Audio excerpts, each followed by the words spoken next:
Aleluia! A graça e a paz do nosso Senhor e Salvador Jesus Cristo a todos os queridos irmãos e queridas irmãs.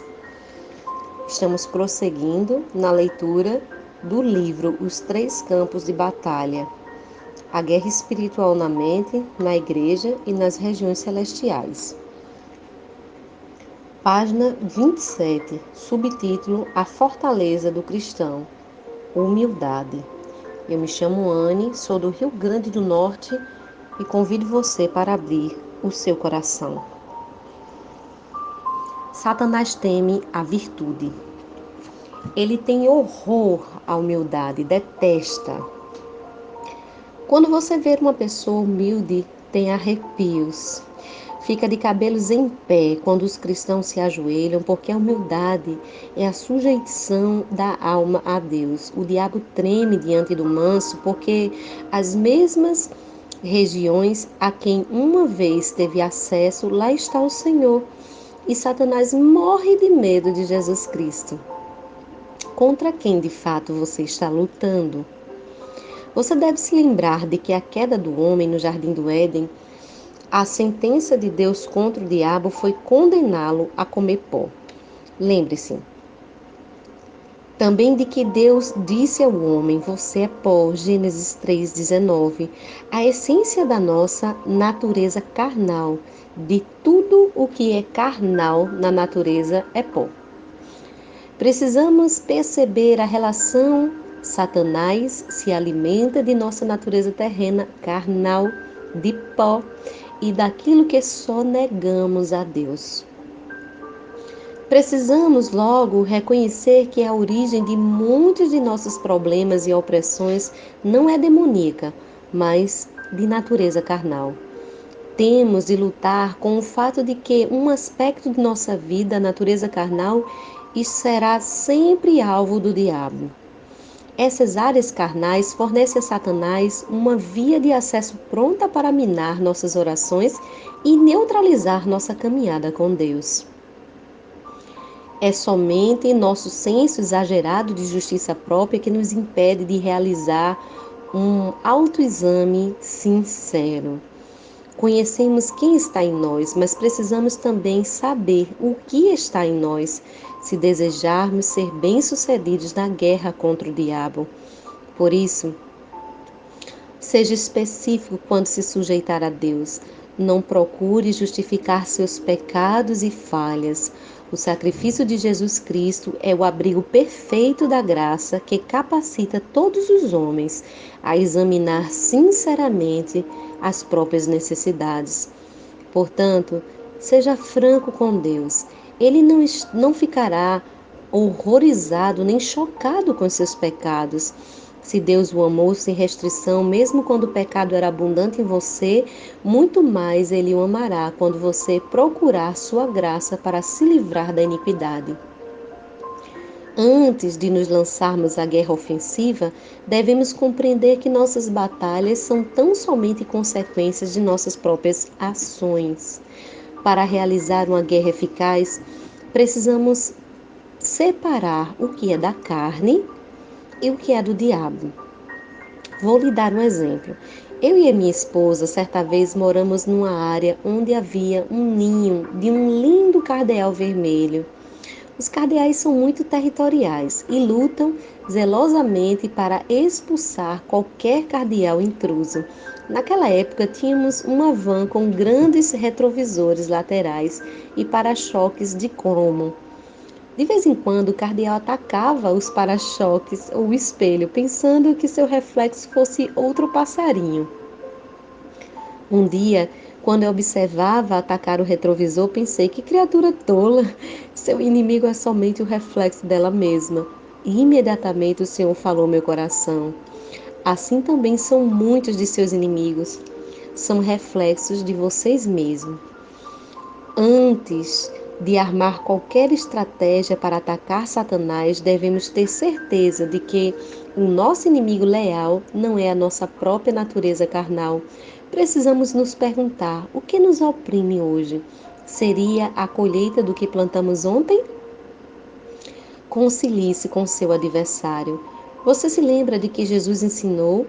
Entre em acordo depressa com seu adversário que pretende levá-lo ao tribunal. Faça isso enquanto ainda estiver com ele, a caminho, pois caso contrário, ele poderá entregá-lo ao juiz e o juiz ao guarda e você poderá ser jogado na prisão. Eu lhe garanto que se você não sairá de lá até que, enquanto pagar o último centavo. Mateus 5, 25 e 26. Jesus está falando aqui mais do que simplesmente sobre evitar ações judiciais. Na verdade, dá a entender que sempre perderemos nossa causa e terminaremos na prisão no que diz respeito a esse adversário e a esse juiz. Essa parábola explica o conceito de Deus a respeito da justiça humana. Na narrativa, o adversário é o diabo e o juiz é Deus. Satanás, como nosso adversário, é acusador entre os irmãos diante de Deus e o juiz de todos. A verdade é que Cristo quer que enxerguemos é que, quando nos aproximamos de Deus com base em nossa própria justiça, o adversário tem sempre bases legais para nos encerrar na prisão, porque nossa justiça é como um trapo imundo, em Isaías 64:6. Quando Jesus diz entre em acordo depressa com seu adversário, ele não quer dizer obedeça ao diabo. Ele está dizendo que, se Satanás está certo quando acusa de algum pecado ou falha, é melhor você concordar com ele sobre sua iniquidade. Se ele o acusa de impuro, de não amar nem orar o suficiente, está certo. O segredo não é argumentar com sua própria justiça, porque diante de Deus sua justiça é inaceitável. Não importa quanto se defenda ou se justifique, você sabe interiormente que as acusações do diabo sempre têm muito a ver com a verdade. Nossa salvação não se baseia no que fazemos, mas em que Jesus vem a ser para nós. Somente Cristo é a nossa justiça. Somos justificados pela fé. Nossa paz com Deus vem por nosso Senhor Jesus Cristo. Romanos 5:1. Quando Satanás investe contra você, ele tenta enganá-lo, desviando-lhe a atenção para a justiça própria. Quanto mais reconhecemos que somente Jesus é a nossa justiça, menos o adversário nos assaltará, mostrando nossas falhas. Quando o acusador procurar condená-lo por não ter amor suficiente, sua resposta deve ser: isso é verdade, eu não tenho amor suficiente, mas o Filho de Deus morreu por todos os meus pecados, mesmo o pecado do amor imperfeito. Saia da sombra do assalto satânico e firme-se no brilho do amor de seu Pai. Sujeite-se a Deus e peça que o amor e o perdão de Cristo substituam seu amor fraco e imperfeito. No momento em que Satanás procurar condená-lo pela impaciência, novamente sua resposta deve ser sim. Na minha carne sou impaciente, mas como nasci de novo, Jesus é a minha justiça e por seu sangue sou perdoado e lavado. Volte-se novamente para Deus. Use a acusação como lembrete de que você não está em pé diante do trono de julgamento, mas sim do trono da graça, que o capacita a aproximar-se corajosamente de Deus para obter ajuda. Hebreus 4:16. Um meio vital para derrotar o diabo é a humildade. Humilhar-se é recusar defender sua imagem. Você é corrompido e cheio de pecado na sua velha natureza. Entretanto, você tem uma nova, criada à semelhança de Cristo. Efésios 4:24. Por isso pode concordar com o adversário no que diz respeito à condição de sua carne.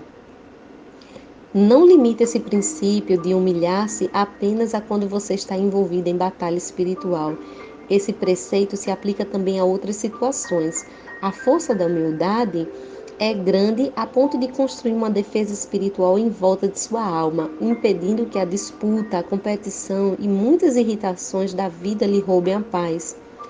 Uma excelente oportunidade para praticar isso são os relacionamentos familiares, como o marido.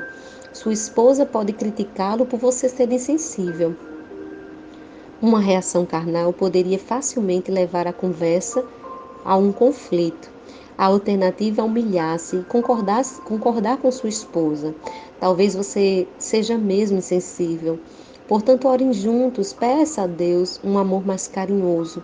Como esposa, talvez, seu marido acuse de não entender as pressões que ele sofre no trabalho. É provável que ele esteja certo. Você não sabe o que ele tem de enfrentar. Em vez de reagir com uma contra-acusação, humilhe-se e concorde com ele. Orem juntos, pedindo a Deus um coração compreensível. Se permanecermos humildes de coração, receberemos graça abundante de Deus, e Satanás ficará desarmado em muitas frentes. Lembre-se, Satanás teme a virtude, ele fica aterrorizado com a humildade. Ele a detesta, porque ela é a submissão da alma ao Senhor, e o diabo tem pavor de Jesus Cristo. Hoje aprendemos acerca da fortaleza do cristão, humildade, e a identificar contra quem estamos lutando. E verdadeiramente a nossa luta é contra a nossa própria carne. O nosso maior inimigo é o reflexo de nós mesmos. Devemos nos conciliar com o adversário. E o que é isso? É afirmarmos que nós somos lavados no sangue de Jesus e confessarmos com a nossa boca que de fato temos áreas que ainda não são aperfeiçoadas. E assim estaremos justificados pelo sangue de Jesus e nos apegarmos ao trono da graça. Portanto, oremos. Pai, em um nome de Jesus, desejamos ter esta fortaleza da humildade dentro de nós. Lembramos, Senhor, que somos pó e que a nossa essência carnal é pó. Porém, o nosso espírito, Senhor, tem a tua natureza. E nós queremos, Pai, afirmar diante do Senhor que é por meio desta natureza terrena e carnal que Satanás tem muitas vezes encontrado legalidades. Por isso reconhecemos a origem dos nossos problemas e opressões, que muitas vezes é de ordem carnal e não demoníaca. Pedimos ao Senhor que exerça justiça em cada uma dessas áreas, pois sabemos, Jesus de Nazaré, que Tu és o abrigo perfeito para a nossa guerra.